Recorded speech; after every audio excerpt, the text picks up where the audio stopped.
Hello, it's me. I was wondering if after all these years you'd like to meet to go over everything. Vine's become a phenomenon using only 6-second videos. But how did it do it? Vine has become a meme generator of sorts, providing users with a platform to create, alter, and spread internet trends. Some become professionals in this area and catapult to the forefront of internet fame. Though the 2-year-old app may be in the disillusionment phase of the hype curve, its fame still carries weight.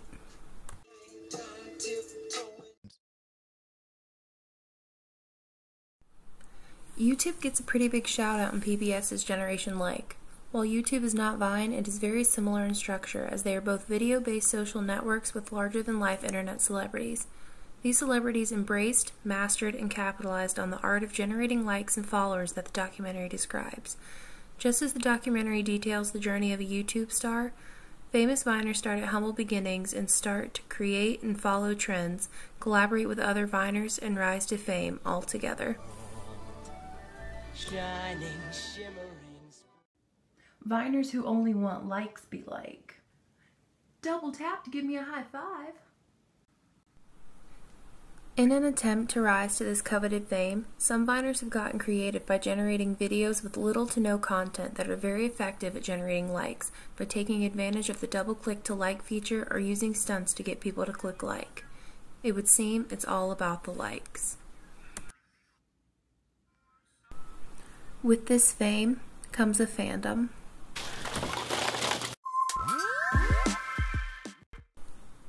Gabby Hanna, a famous Viner, has such a dedicated fan base that she receives fan mail from all around the world. In contrast to Nancy Bame's description of how musicians use social media to seem more personable, Viners and other internet celebrities have the opposite circumstances. They have the challenge and pleasure of navigating a fandom that feels personally connected to them because of the grassroots nature of their relationships. While they may seem to create unhealthy attachments to internet celebrities, such seemingly close fan relationships make Viners unique celebrities with great power and influence. Lily knows me. Lily, you know me! What's this one? When a Viner has reached a reasonable level of fame, a question arises. Should they be compensated for their work and contributions to the site? Andrew Sullivan, former master blogger, would probably argue that they should. Much like blogging, vining is an art that many people get hours of enjoyment from. So naturally, many companies have found a way to benefit both themselves and Viners alike. Sponsored Vines. You can't sit with us. Actually, Megan, I can't sit. Job, fresh inside. Is the outside frame in the trunk wide? Or the rims big? Sarah Hopkins, a former coworker of mine, has made quite a name for herself on Vine. She's also created quite the career by capitalizing on her knack for social media. When I knew her, Sarah was a local news reporter in Wilmington, North Carolina, making a modest salary. Last year, in an interview with Regroup, Sarah said she was able to double her salary with social media. She said she did 2 Vines for Coke and made $2,800, and did 1 tweet and 1 Vine for Old Navy and made $2,000. Since then, her following has more than doubled. Oh my God. So what would Astrid Taylor say about this? I think she would say that giving into capitalism and using art as ad space is selling out. She may think that ads cheapen the art, but social media has become a lucrative business for those who know how to wield its power.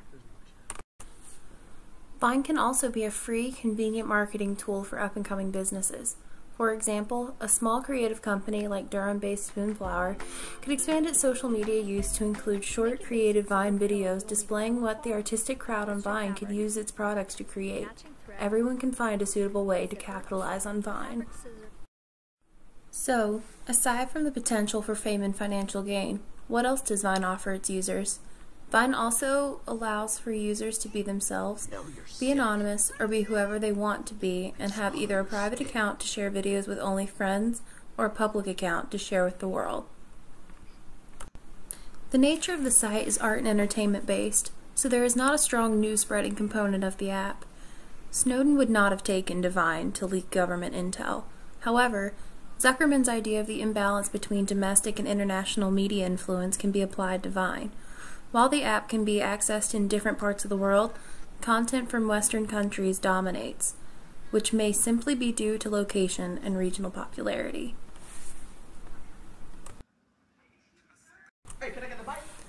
Though its community may be limited globally, Vine has managed to create a community where its users, who would not have met otherwise, form relationships that extend beyond their touchscreens. Hit my car. What seems to be the problem? He hit my car, officer. Look, I got the proof right here.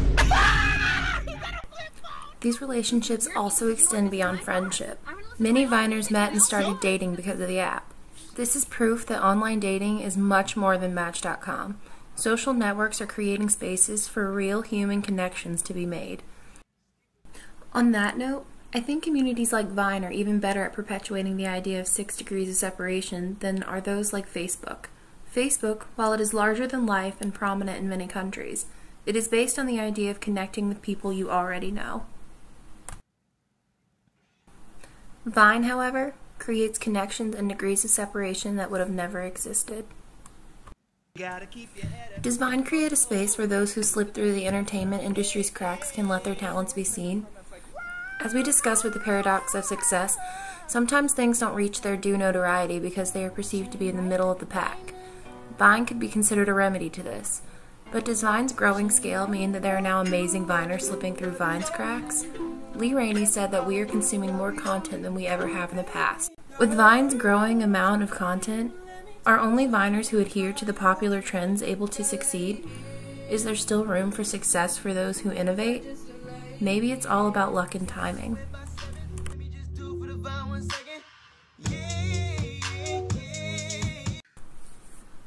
But what exactly are the effects of Vine on our minds? I think that McLuhan, as a technological determinist who believes the medium is the message, would say that the new trend of technology of communicating in 6-second videos is shortening our attention spans and means that we don't have much to say anymore.